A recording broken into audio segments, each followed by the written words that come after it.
We need to place the current resource management reforms in the last 40 years, because it was 40 years ago that the Resource Management Act was first instituted. The Labour government came in with a commitment to reform the Act, and they have achieved that to some degree. They've now set up 2 bills.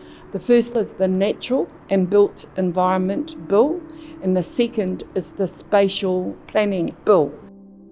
While there is a commitment to give effect to the principles of Te Tiriti, there are much better statutes before Parliament that will protect our Te Tiriti rights and interests in our resources.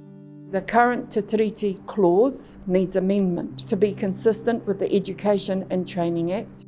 Māori are asking that it gives effect to the rangatiratanga that Māori possess over resources. One of the ways that could be achieved is for the national Māori entity to have broader scope and powers, more akin to the governorship relationships that Te Tiriti protects. They've set up a national Māori entity. The importance, though, is that that shouldn't just be monitoring government policy, but sit in a partnership role with the Crown to have oversight of the whole system for the next 40 years to ensure that rangatiratanga is protected. And that's certainly the position that landowners and Māori trusts and corporations have been advocating for a long time, because many of those groups manage significant assets on their own lands that are being used for the national benefit. We want a mātauranga Māori philosophy to imbue the understanding of the connection of people to Te Taiao.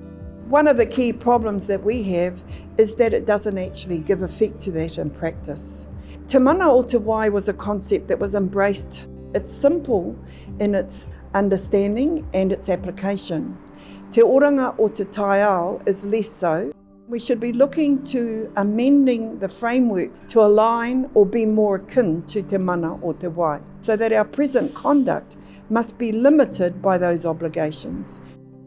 The bill is suggesting that the only groups that possess rights and interests in resources are iwi and hapu, and that's too simplistic.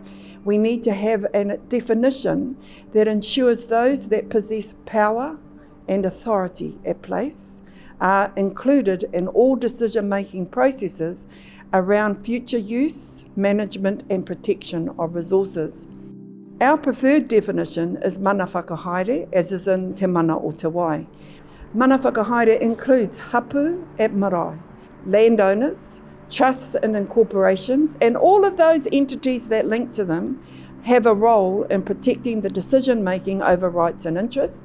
Our concern is that under its current definition, it's really focused to treaty settlements of the last 20 years, not to those groups that have possessed these rights since time immemorial.